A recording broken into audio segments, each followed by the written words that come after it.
Provavelmente, há apenas um motivo principal pelo qual a WWE contrata lutadores, e é porque eles têm potencial para se tornarem superestrelas. É muito mais complicado quando se trata de dispensá-los. Então, a saída de alguns lutadores pode passar despercebida. O que aconteceu com os lutadores mais icônicos que foram dispensados da WWE? Fique conosco neste vídeo para descobrir. Começando com Drew Gulak, cujo caso é um dos mais recentes de tais liberações da WWE. Gulak não era exatamente um lutador de primeira linha na época de sua saída, mas não é errado dizer que ele estava a caminho de se tornar um. No início de sua vida, esse cara trabalhava em um site de entretenimento e frequentemente fazia postagens em fóruns falando sobre a WWE e a luta livre profissional. Era muito evidente que ele era um fã. Portanto, quando surgiu a oportunidade de treinar para se tornar um lutador profissional em 2004, Gulak não pensou duas vezes. Ele se matriculou na Combat Zone Wrestling Academy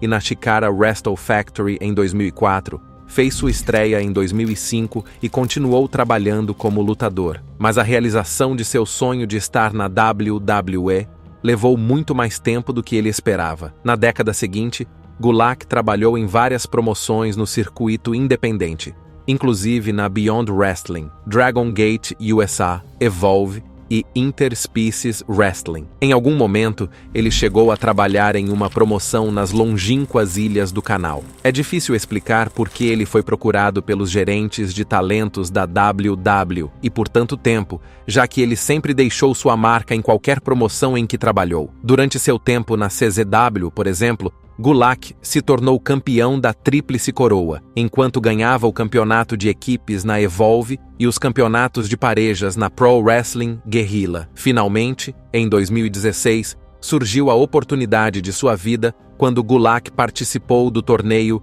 Cruiserweight Classic, organizado pela WWE, para lutadores independentes Cruiserweight. Embora não tenha vencido o torneio, Gulak fez um bom show e assinou contrato com a WWE. Nos 2 anos seguintes, Gulak alternou entre vários gimmicks e se tornou campeão do WWE Cruiserweight antes de ser recrutado para o SmackDown em 2019. Foi quando sua carreira realmente começou a decolar, pois ele teve segmentos contra algumas das principais superestrelas da WWE, como Braun Strowman, AJ Styles e R-Truth. Gulak também teve uma rixa com Daniel Bryan por um tempo. Depois disso, os dois se tornaram amigos na tela. Mais tarde, ele teria que retornar ao NXT em 2022, mas não antes de ganhar o WWE 24/7 Championship por impressionantes 8 vezes. Para ser franco, parecia provável que Gulak voltasse a trabalhar na lista principal, mas toda essa esperança foi por água abaixo quando, em abril de 2024,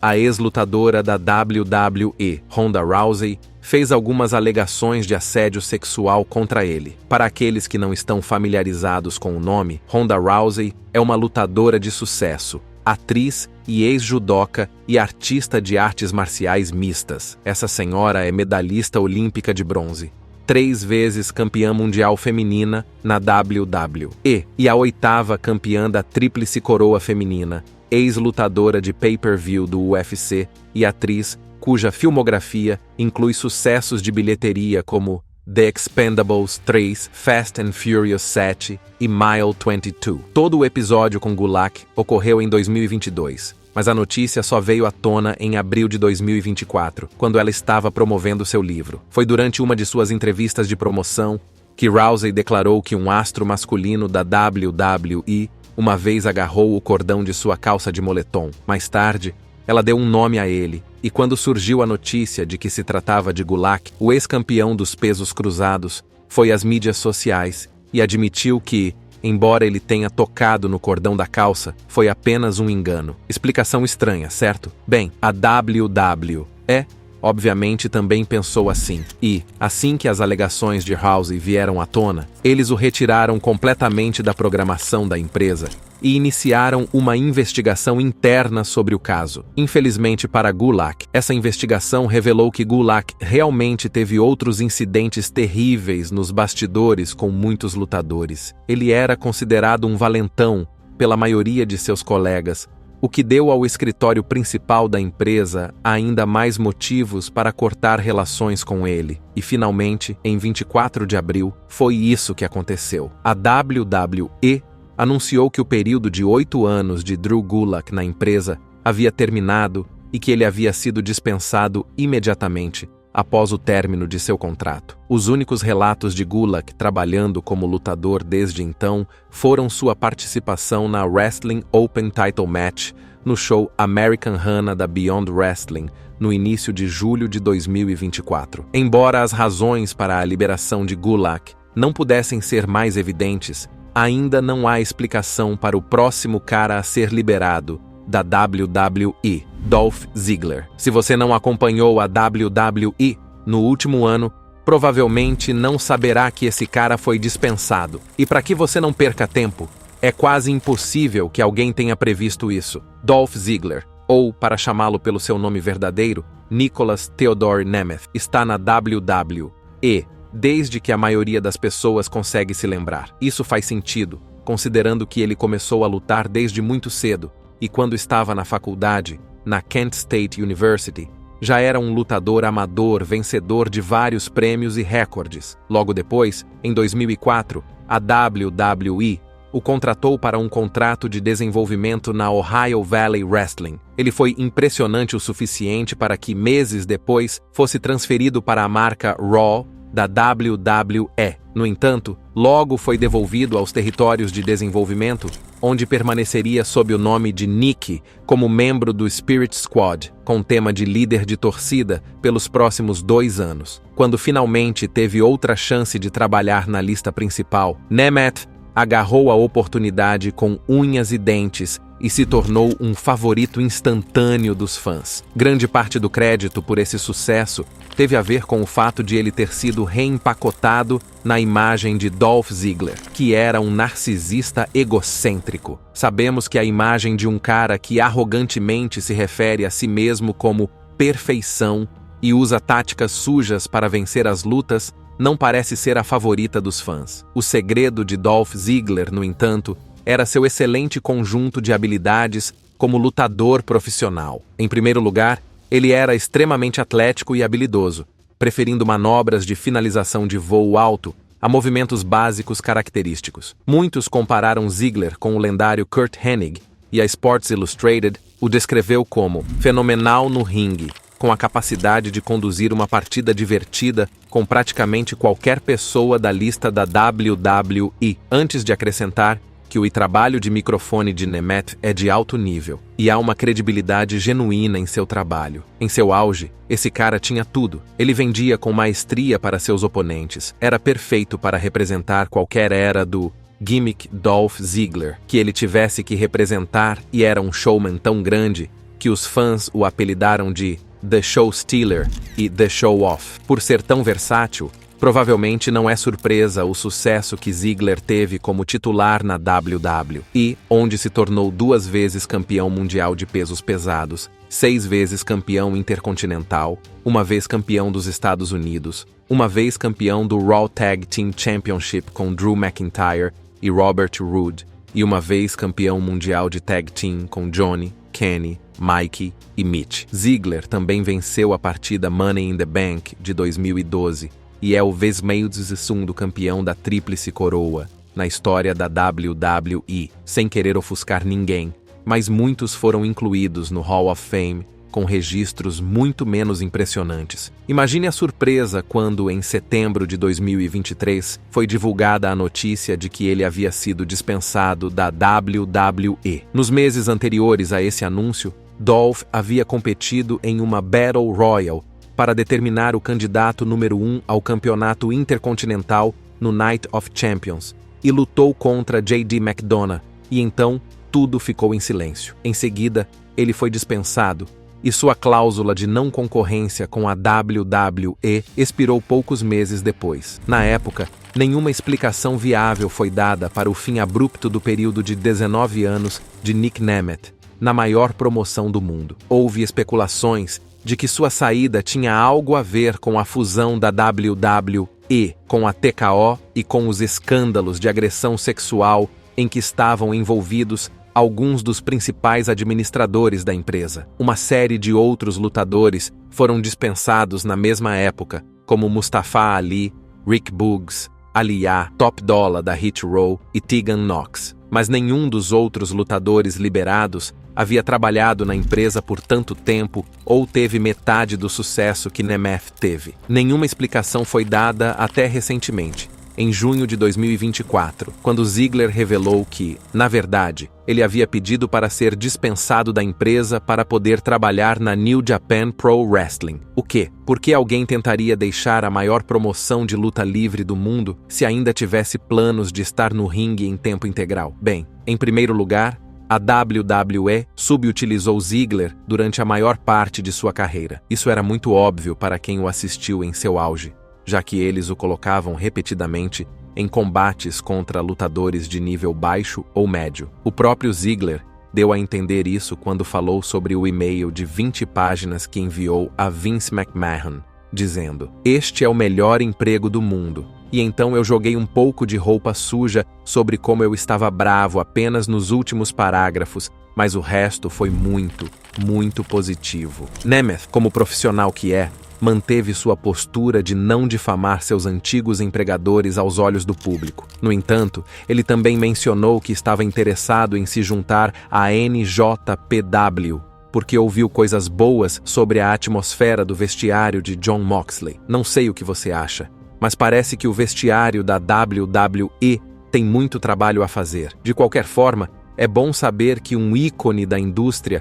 foi capaz de sair em seus próprios termos. Ele já fez aparições não apenas na NJPW, mas também na TNA e na Lucha Libre AAA Worldwide. Ainda falando de lutadores da WWE, que foram liberados e acabaram trabalhando na NJPW, temos Sasha Banks. Teste rápido. Tente mencionar as 10 divas da WWE e mais icônicas da última década que lhe vem à mente. Qual é o número de Sasha Banks em sua lista? Talvez não entre as 3 ou 5 primeiras, mas Sasha tem que estar em algum lugar dessa lista. Antes de entrar em nossas telas e conquistar o coração de milhares de fãs em todo o mundo, Sasha Banks era uma jovem garota em Boston, Mercedes Justine Kaestner Varnado. Ela se apaixonou pela luta livre durante sua adolescência e era uma grande fã do All Japan Women's Pro Wrestling. Esse histórico a levou a treinar e iniciar uma carreira na luta livre profissional quando tinha apenas 18 anos de idade. Ela começou a trabalhar no circuito independente em 2010, principalmente para a Chaotic Wrestling, e depois de apenas 2 anos, assinou contrato com a WWE, sob o nome de Sasha Banks, como parte do território de desenvolvimento do NXT. A partir de então, ficou claro que Sasha era única, e em 2015, apesar de ainda estar no NXT, sua luta no TakeOver contra Bayley foi nomeada a Partida do Ano pela Pro Wrestling Illustrated, e Sasha também foi nomeada a Mulher do Ano. Varnado foi promovida ao plantel principal no final daquele ano, e nos 7 anos seguintes, tornou-se um dos maiores nomes da indústria da luta livre. Durante seu tempo na WWE, Sasha Banks conquistou 5 vezes o WWE Raw Women's Championship, o primeiro Women's Tag Team Championship, o WWE SmackDown Women's Championship, e se tornou WWE Women's Grand Slam Champion e Women's Triple Crown Champion. Ao lado de Charlotte Flair, Sasha também se tornou a primeira mulher a ser a atração principal de um evento pay-per-view da WWE, a primeira a competir em uma partida Hell in a Cell e a primeira a ganhar o prêmio PWI de Feud of the Year. Ela e Bianca Belair também se tornaram as 2 primeiras mulheres negras a encabeçar uma WrestleMania quando se enfrentaram na WrestleMania 37. Tendo acabado de comemorar seu 30º aniversário em 2022, os fãs estavam confiantes de que veriam Sasha Banks dominar por pelo menos mais uma década. Ela começou o ano declarando-se para o Royal Rumble feminino antes de ganhar o WWE Women's Tag Team Championship pela primeira vez como uma equipe com Naomi, um recorde de 3ª vez para Banks. As 2 mulheres até defenderam com sucesso o título em maio de 2022 e tiveram outra luta em um evento WWE Live apenas 2 dias depois. Mas essa acabou sendo sua última partida na empresa, porque apenas um dia depois foi relatado que ambas haviam deixado a WWE por problemas criativos. Após essa notícia, a WWE divulgou um comunicado oficial afirmando que Naomi e Banks entraram no escritório do chefe de relações com talentos da WWE, John Laurinaitis, com suas malas na mão, colocaram os cinturões do campeonato de Tag Team em sua mesa e saíram. Como as duas estavam originalmente marcadas para o evento principal do Monday Night Raw daquela noite, a WWE reagiu suspendendo as duas mulheres por tempo indeterminado e desocupando os títulos. Muitos fãs esperavam que as coisas se resolvessem nos meses seguintes, enquanto outros acreditavam que tudo fazia parte de uma história. Digamos que ambas as ideologias estavam erradas. Em dezembro de 2022, foi relatado que as negociações sobre a indenização haviam fracassado durante o verão e que Banks e Naomi não eram mais funcionárias da empresa com efeito imediato. Nenhuma das partes entrou em detalhes sobre esse rompimento abrupto do que era uma parceria muito bem sucedida. A razão mais concreta para sua saída na imprensa é que Sasha Banks se recusou a aceitar um novo contrato, porque ela sofria tanto quanto Charlotte Flair e Becky Lynch, que ela sentiu mais pressão da gerência do que ela. No entanto, é possível que se pudesse ter previsto que isso aconteceria anos antes, quando Sasha falou sem rodeios em uma entrevista sobre como se sentia desvalorizada pela WWE em 2017. Vou ser honesta sobre uma coisa. Sou 3 vezes campeã do Raw Women's Champion. Certo, o que é incrível. Em um ano inteiro, fui 3 vezes campeã feminina. O que para mim é muito... São coisas como essas que realmente derrubaram meus níveis de confiança. Como se talvez houvesse algo errado comigo e eles não me vissem como uma campeã ou legítima. Eles queriam ter todas essas mudanças de título e queriam que as pessoas falassem sobre isso. Depois de deixar a WWE, Sasha fez seu nome na NJPW, onde se tornou campeã feminina da IWGP sob o nome de Mercedes Moné. Mais recentemente, ela assinou contrato com a AEW e também conquistou um título na promoção, considerando que ela ainda é relativamente jovem e que a gerência da WWE teve uma mudança de pessoal desde sua saída, pode haver uma chance de ela ser contratada de volta para a empresa. Continuando, temos outro superastro da WWE, que foi dispensado da empresa, Jeff Hardy. Sim, você já conhece o nome, então não é preciso muita apresentação. Esse cara é, de longe, um dos lutadores profissionais mais ousados e arriscados de todos os tempos, o que não deve ser uma grande surpresa, considerando o treinamento que ele recebeu desde jovem. Muitos artistas da WWE não se esforçam o suficiente para aprender a arte da luta livre profissional, mas Jeff Hardy é o completo oposto disso. Quando era apenas um adolescente, ele começou na Trampoline Wrestling Federation ao lado de seu irmão Matt Hardy, antes de passar para a Organization of Modern Extreme Grappling Arts. Depois de aprimorar suas habilidades, Jeff e seu irmão começaram a trabalhar como talentos de aprimoramento para a WWE em 1994. Alguns anos depois, eles assinaram contratos em tempo integral e, a partir de então, a dupla Hardy Boys tornou-se absolutamente imparável. Juntos, Matt e Jeff Hardy formaram, sem dúvida, a maior dupla de tag team da história da luta livre profissional e podem ser creditados por terem desempenhado um papel importante na revitalização da luta livre de tag team durante a Attitude Era. Sua parceria de sucesso fez com que os irmãos ganhassem um total de 21 campeonatos mundiais de tag team em 3 promoções de luta livre. Você ouviu direito. 21. Mas a questão é a seguinte: por causa da icônica tag team que os Hardy Boys eram, muitas pessoas tendem a esquecer que Jeff Hardy era, na verdade, um lutador e tanto quando se lançou sozinho em 2002. Como lutador solo, esse cara conquistou 6 campeonatos mundiais, 5 títulos do campeonato intercontinental e 3 campeonatos hardcore. Ele também se tornou o 14º campeão da Tríplice Coroa e o 9º campeão do Grand Slam na história da WWE, e foi nomeado 2 vezes o lutador mais popular do ano pela Pro Wrestling Illustrated. Esse é um recorde e tanto de títulos, mas infelizmente, Jeff Hardy não foi o único recorde que acumulou. Falando francamente, O registro de prisão de Jeff é quase tão longo quanto a lista de suas conquistas na luta livre. De 2009 a 2022, Jeff foi preso pelo menos 5 vezes por uma série de delitos, incluindo tráfico de drogas, intoxicação pública e vários casos de dirigir sob influência. Para saber todos os detalhes, confira nosso vídeo sobre os lutadores da WWE que foram para a cadeia. Nosso foco neste vídeo é como essa afinidade com problemas resultou na liberação de Jeff da WWE. Veja bem, embora Jeff Hardy tenha sido finalmente liberado há alguns anos, esse não foi seu primeiro rodeio. Entre 1998 e 2021, esse cara teve 3 passagens diferentes pela WWE. Seu primeiro período durou de quando ele conseguiu um contrato em tempo integral em 1998 até 2003, quando foi dispensado por Vince McMahon porque simplesmente seu estilo de vida estava em baixa. A WWE declarou que seu comportamento errático,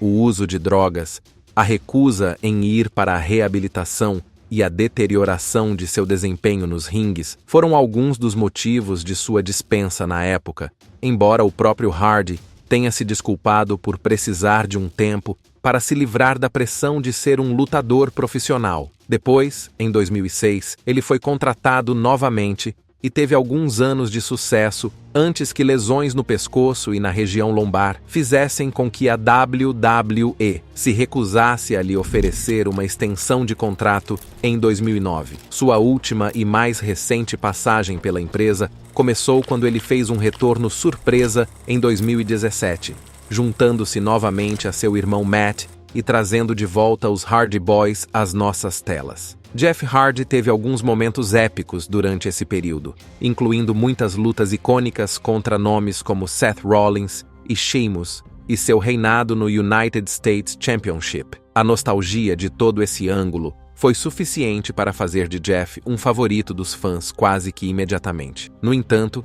em dezembro de 2021, Hardy fez aquela que seria sua última demonstração de desrespeito na WWE. Foi durante um house show, enquanto a WWE estava em turnê. Por algum motivo estranho, Jeff ficou irritado no meio do show e simplesmente saiu durante uma partida de tag team sem dar nenhuma explicação. Obviamente, essa não foi a primeira vez que ele demonstrou tal desrespeito à autoridade ao longo das décadas, mas esse momento foi a gota d'água para Vince McMahon, que fez com que Hardy fosse expulso da turnê no dia seguinte, e menos de uma semana depois, ele foi liberado de seu contrato. Dessa vez, o mais provável é que nunca mais voltasse. Desde então, Jeff Hardy trabalhou na AEW e agora está de volta à TNA, que sempre o aceitou de volta todas as vezes que ele estragou tudo na empresa de Vince McMahon. Para esse último caso, voltaremos a quase 2 décadas atrás, quando a WWE liberou Dawn Marie. Dawn quem agora? Não é nada demais se você não estiver familiarizado com o nome.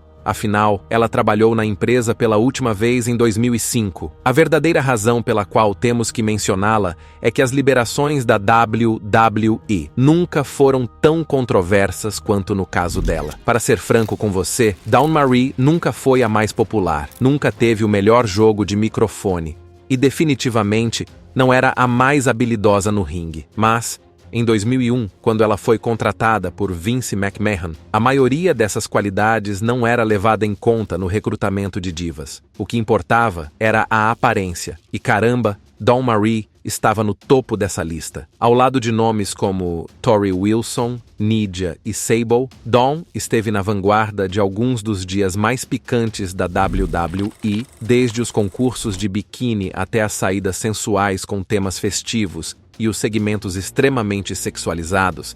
Ela sempre teve um papel nisso. Seu papel como assistente de Vince McMahon e aquele segmento incrivelmente controverso que ela teve com Tori Wilson nunca serão esquecidos. E, embora as divas não sejam mais assim, ainda temos que dar crédito a Dawn por ter desempenhado seu papel tão perfeitamente quanto o fez. Afinal de contas, ela nunca quis ser uma lutadora profissional. Na verdade, ela só tentou quando o agente de talentos e promotor de luta livre profissional, Jonathan Gold, ofereceu-se para trazê-la para o setor quando ela estava trabalhando como modelo. Dawn aproveitou a chance com as 2 mãos e fez seu nome, mas quando estava no auge de sua carreira, em 2005, tudo mudou. Segundo consta, ela engravidou de seu primeiro filho por volta dessa época, enquanto desempenhava um papel importante como gerente de sua antiga equipe de tag dos Impact Players com Lance Storm. Normalmente isso justificaria algum tipo de licença maternidade ou algo do gênero,